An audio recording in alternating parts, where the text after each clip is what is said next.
નમસ્કાર વિદ્યાર્થી મિત્રો, આપ સૌનું હાર્દિક સ્વાગત છે. મિત્રો, લાસ્ટ લેક્ચરમાં આપણે એક્ઝામ્પલ્સ છે સોલ્વ કર્યા હતા. આજના લેક્ચરમાં આપણે નેક્સ્ટ ટોપિક વિદ્યુતભારનું સતત વિતરણ અથવા તો સતત વિદ્યુતભાર વિતરણ એના વિશે છે વાત કરવાના છીએ. મિત્રો, અગાઉ આપણે શીખી ગયા છીએ કે બિંદુવત વિદ્યુતભારોનું એક તંત્ર હોય. કેવું તંત્ર? બિંદુવત વિદ્યુતભારોનો એક તંત્ર. દાખલા તરીકે Q1 વિદ્યુતભાર છે, બીજો Q2 વિદ્યુતભાર છે, ત્રીજો Q3 વિદ્યુતભાર છે, ચોથો Q4 વિદ્યુતભાર. આવા બિંદુવત વિદ્યુતભારોનું એક તંત્ર છે. આ તંત્ર વડે, આ બિંદુવત વિદ્યુતભારોના તંત્ર વડે તમારે કોઈ P બિંદુ પાસે પરિણામી વિદ્યુત ક્ષેત્ર શોધવું હોય તો તમને આવડે છે. P બિંદુ પાસે રહેલ કોઈ Q વિદ્યુતભાર પર લાગતું બળ શોધવું હોય તો એ પણ તમને આવડે છે. દાખલા તરીકે P બિંદુ પાસે રહેલ Q વિદ્યુતભાર પર લાગતું બળ શોધવું હોય તો આપણે કુલમ્બના નિયમ અને સંપાતપણાના સિદ્ધાંતનો ઉપયોગ કરશું. કુલમ્બના નિયમ અનુસાર Q1 વડે Q પર લાગતું બળ, Q2 વડે Q પર લાગતું બળ, Q3 વડે Q પર લાગતું બળ અને Q4 વડે Q પર લાગતું બળ, આ બળો આપણે કુલમ્બના નિયમ અનુસાર છે ફાઇન કરશું. અને ત્યારબાદ સંપાતપણાના સિદ્ધાંત અનુસાર Q વિદ્યુતભાર પર લાગતું પરિણામી બળ, તો કે દરેક સ્વતંત્ર વિદ્યુતભાર વડે લાગતા બળોનો સદિશ સરવાળો કરવાથી મળી જાય. આ આપણે શીખી ગયા છીએ. પરંતુ વ્યવહારમાં દરેક જગ્યાએ મિત્રો આવી રીતે છૂટાછવાયા બિંદુવત વિદ્યુતભારો જો હોય એવું હોતું નથી. વ્યવહારમાં ઘણા કિસ્સાઓમાં વિદ્યુતભારોનું સતત વિતરણ જોવા મળતું હોય છે. તો આવા સતત વિદ્યુતભાર વિતરણને કારણે કોઈ બિંદુએ રહેલ વિદ્યુતભાર પર લાગતું બળ શોધવું હોય અથવા તો તે બિંદુએ વિદ્યુત ક્ષેત્ર શોધવું હોય તો કેવી રીતે શોધી શકાય એના વિશેની આપણે આજના આ લેક્ચરમાં ચર્ચા કરવાના છીએ. તો મિત્રો, વિદ્યુતભારનું વિતરણ છે એ ત્રણ પ્રકારનું જોવા મળે છે. વિદ્યુતભાર વિતરણ ત્રણ પ્રકારનું જોવા મળે છે.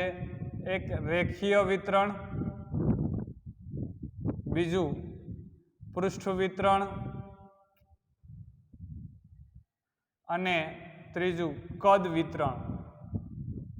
તો આ ત્રણ પ્રકારના વિદ્યુતભારના વિતરણો છે એ જોવા મળે છે. ચલો, એમાંથી સૌપ્રથમ આપણે ચર્ચા કરીએ રેખીય વિતરણ વિશે. વિદ્યુતભારનું રેખીય વિતરણ. તો સૌથી પહેલા તો રેખીય વિતરણ કોને કહેવાય? તો કે કોઈ રેખા પર વિદ્યુતભાર સતત રીતે વિતરિત થયેલો હોય તો એને વિદ્યુતભારનું રેખીય વિતરણ કહેવામાં આવે છે. કોઈ રેખા પર વિદ્યુતભાર સતત રીતે વિતરિત થયેલો હોય તો તેને વિદ્યુતભારનું રેખીય વિતરણ કહેવામાં આવે છે. ફોર એક્ઝામ્પલ, આકૃતિમાં દર્શાવ્યા અનુસાર દાખલા તરીકે આ એક તાર છે. શું છે? તાર. જરૂર નથી કે સુરેખ તાર જ હોવો જોઈએ. ગમે તેવા અનિયમિત આકારનો મિત્રો આ એક તાર છે. શું છે? તાર. આ તાર પર વિદ્યુતભાર છે એ વિતરિત થયેલો છે નિયમિત રીતે. દાખલા તરીકે આ તાર ધારો કે ધન વીજભારિત છે. કેવો છે આ તાર? ધન વીજભારિત. જેમ અહીંયા અગાઉ આપણે કહેતા હતા એમ Q1 વિદ્યુતભાર, Q2 વિદ્યુતભાર, એમ બિંદુવત વિદ્યુતભારો જુદા જુદા હતા. એમ અહીંયા બિંદુવત વિદ્યુતભારો નથી, પરંતુ વિદ્યુતભાર છે એક તાર ઉપર સતત રીતે વિતરિત થયેલો છે. કેવો છે? વિતરિત. તો આને વિદ્યુતભારનું રેખીય વિતરણ કહેવાય. કે કોઈ રેખા પર વિદ્યુતભાર સતત રીતે વિતરિત થયેલો હોય તો એને વિદ્યુતભારનું રેખીય વિતરણ કહેવામાં આવે છે. હવે આપણે મૂળ પ્રશ્ન ઉપર આવીએ કે મિત્રો, આ વિદ્યુતભારનું જે રેખીય વિતરણ છે એને કારણે તમારે કોઈ P બિંદુએ રહેલ Q વિદ્યુતભાર પર લાગતું બળ શોધવું છે. કોઈ P બિંદુએ પાસે રહેલ વિદ્યુતભાર સ્મોલ q પર લાગતું બળ તમારે ફાઇન્ડ આઉટ કરવું છે. તો કેવી રીતે કરશું? ધારો કે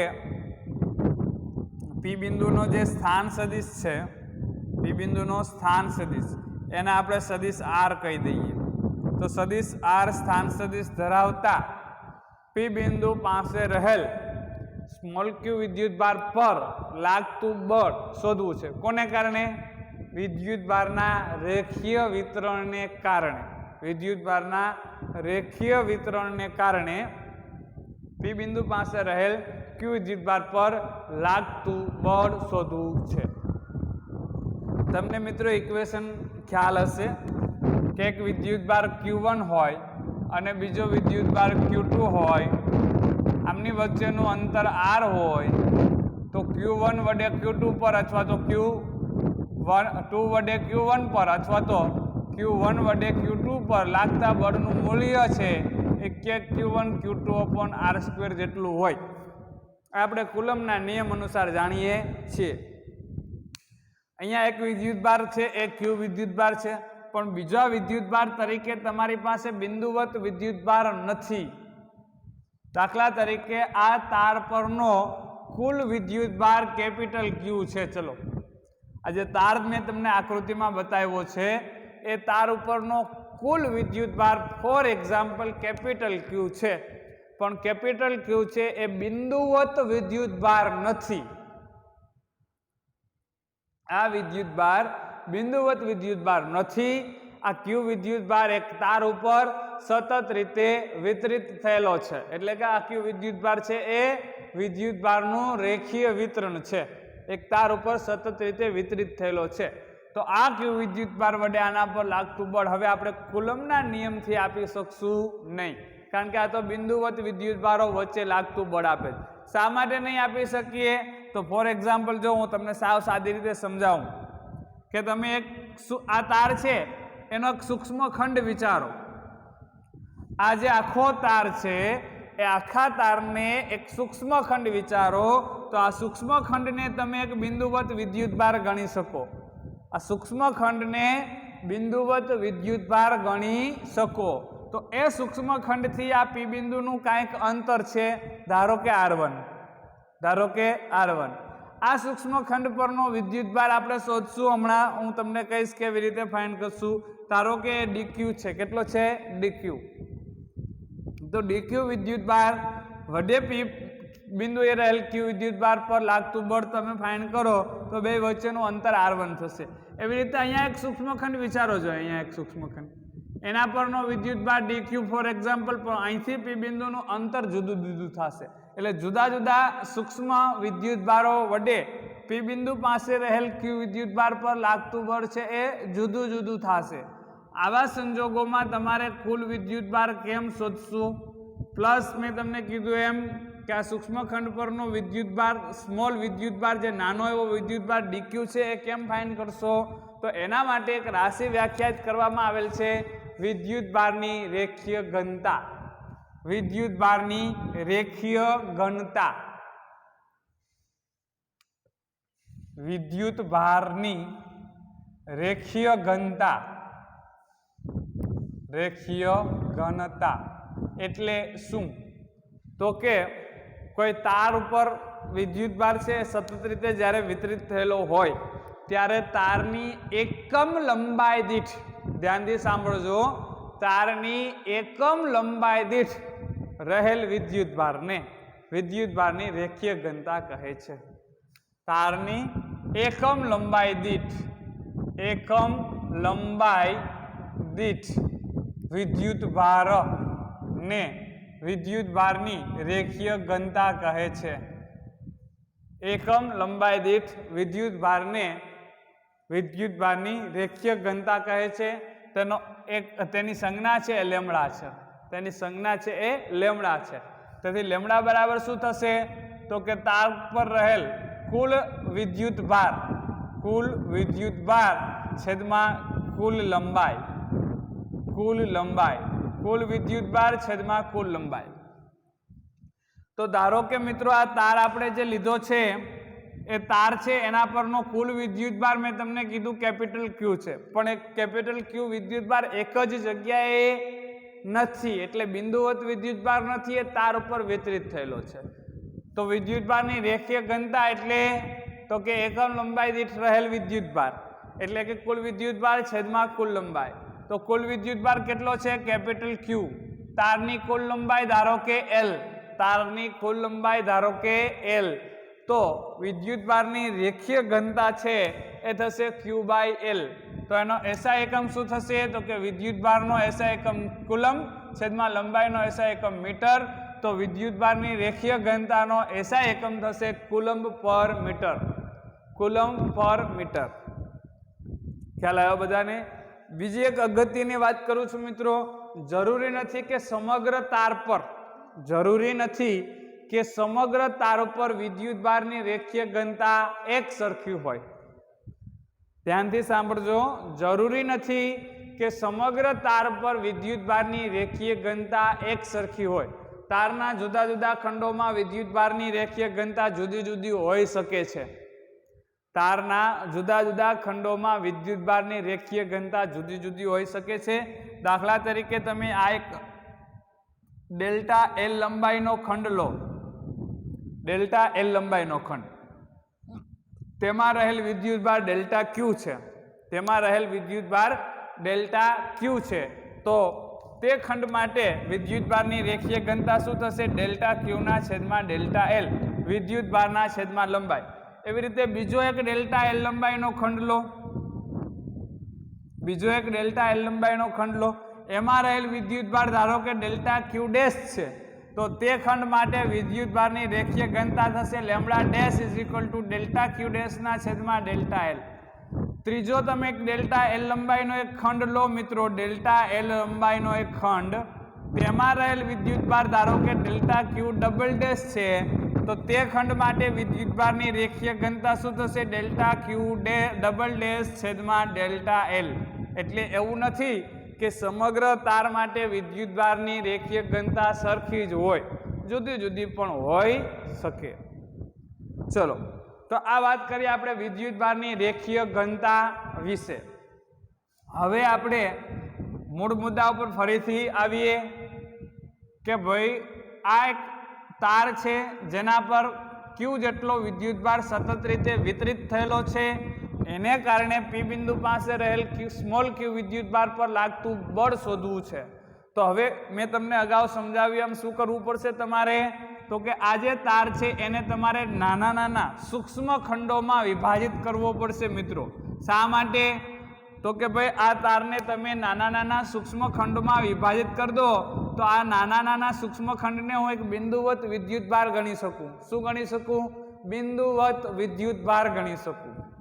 તો દાખલા તરીકે મિત્રો આ એક સૂક્ષ્મ ખંડ છે એ DL1 લંબાઈનો છે. કેટલી લંબાઈનો છે? DL1 લંબાઈનો એક સૂક્ષ્મ ખંડ છે. એ ખંડમાં રહેલ વિદ્યુતભાર આપણે ગણી લઈએ અને તેને કારણે આના પર લાગતું બળ આપણે ફાઇન્ડ કરીએ. તો સૌપ્રથમ આપણે શું કરીએ? DL લંબાઈનો, ચલો DL જ રાખીએ, DL1 નહીં, DL લંબાઈનો એક સૂક્ષ્મ ખંડ વિચારતા તે ખંડ પરનો વિદ્યુતભાર મિત્રો જો આ સમગ્ર તાર ઉપર રહેલ કુલ વિદ્યુતભાર કેટલો છે? કેપિટલ ક્યુ. સમગ્ર તાર ઉપરનો કુલ વિદ્યુતભાર કેપિટલ ક્યુ છે. તો DL લંબાઈનો એક સૂક્ષ્મ ખંડ છે એના પરનો સૂક્ષ્મ વિદ્યુતભાર એને હું કહું છું DQ. એને હું શું કહું છું? DQ. સૂક્ષ્મ ખંડ પરનો સૂક્ષ્મ વિદ્યુતભાર DQ. આ શું થશે? તો કે વિદ્યુતભારની રેખીય ઘનતા, વિદ્યુતભારની રેખીય ઘનતા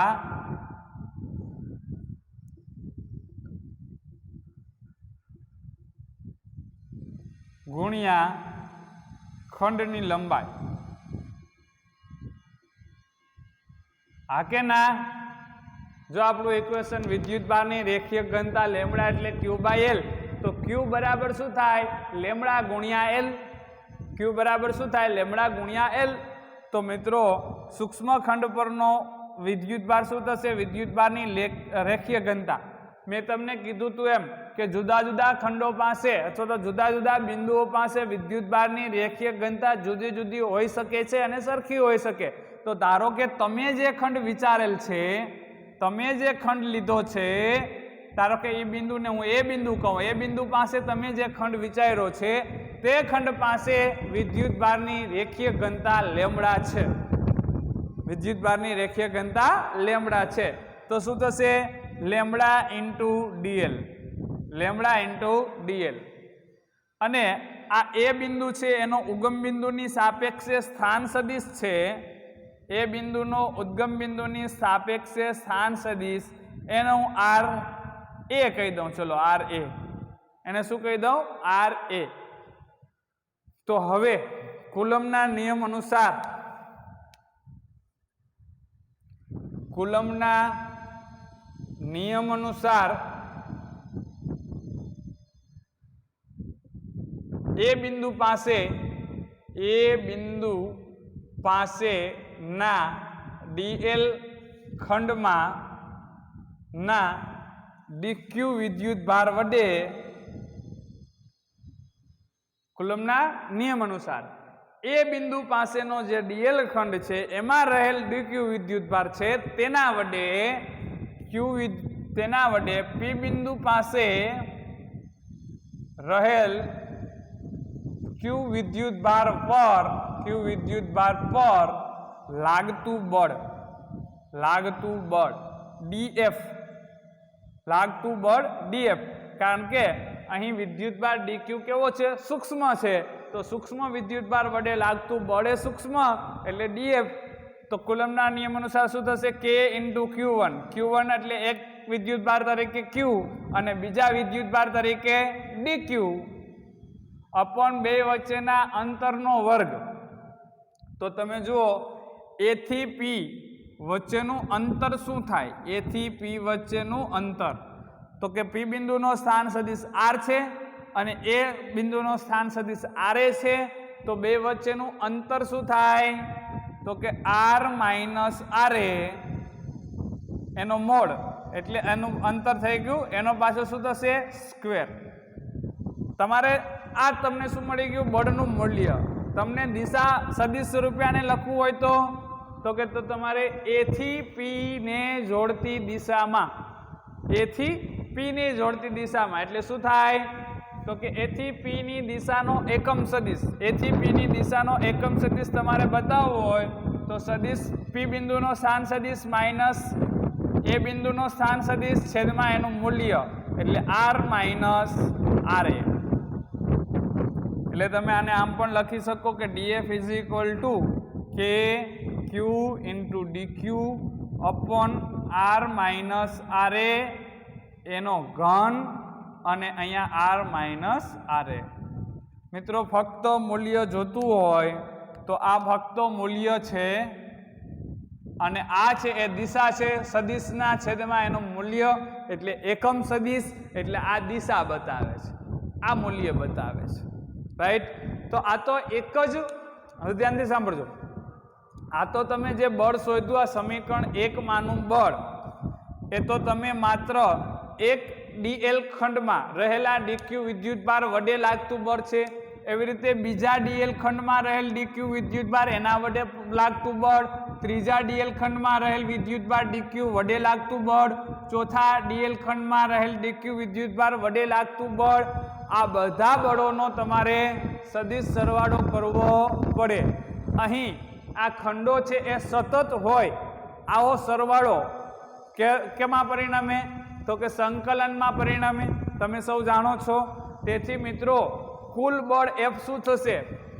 ક્યુ વિદ્યુતભાર પર લાગતું કુલ બળ F છે એ તમારે DF નું સમગ્ર તાર ઉપર રેખા સંકલન લેવું પડે. કેવું સંકલન? રેખા સંકલન. એટલે કે સંકલનમાં DF ની કિંમત સમીકરણ 1 માંથી મૂકી દઈએ કે Q into DQ upon R minus R A એનો ક્યુબ એના મૂલ્યનો ઘન અને અહીંયા સદિશ આર માઇનસ આર એ.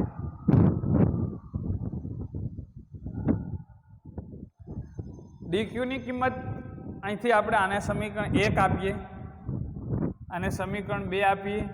ડીક્યુની કિંમત તમારે સમીકરણ 1 માંથી મૂકવાની છે, એ તમે મૂકી શકો છો. કે અને ક્યુ બંને અચળ છે તો સંકલનની બહાર લઈ શકો છો, તો આ સાદુરૂપ તમે આપી શકો. એવી રીતે મિત્રો પી બિંદુ પાસેનું વિદ્યુત ક્ષેત્ર શોધવું હોય તો સેમ રીતે દરેક સૂક્ષ્મખંડને લીધે પી બિંદુએ વિદ્યુત ક્ષેત્ર મેળવી અને તેનું સંકલન કરવું પડે. તો પી બિંદુ પાસેનું વિદ્યુત ક્ષેત્ર એટલે પી બિંદુ પાસે રહેલ વિદ્યુત ભાર ક્યુ પર લાગતું બળ ના છેદમાં વિદ્યુત ભાર, એકમ વિદ્યુત ભાર પર લાગતું બળ. તો તમે અહીંથી આન્સર લખી શકો છો કે સંકલનમાં કે into DQ upon R minus R A એનો ઘન અને આર માઇનસ આરએ. આ રીતે રેખીય વિતરણને લીધે કોઈ બિંદુ પાસે રહેલ વિદ્યુત ભાર પર લાગતું બળ પણ શોધી શકો છો અને વિદ્યુત ક્ષેત્ર પણ શોધી શકો છો. નેક્સ્ટ લેક્ચર્સ છે આગળ આવશે, એમાં આપણે આને રિલેટેડ એક્ઝામ્પલ પણ સોલ્વ કરશું. રાઈટ.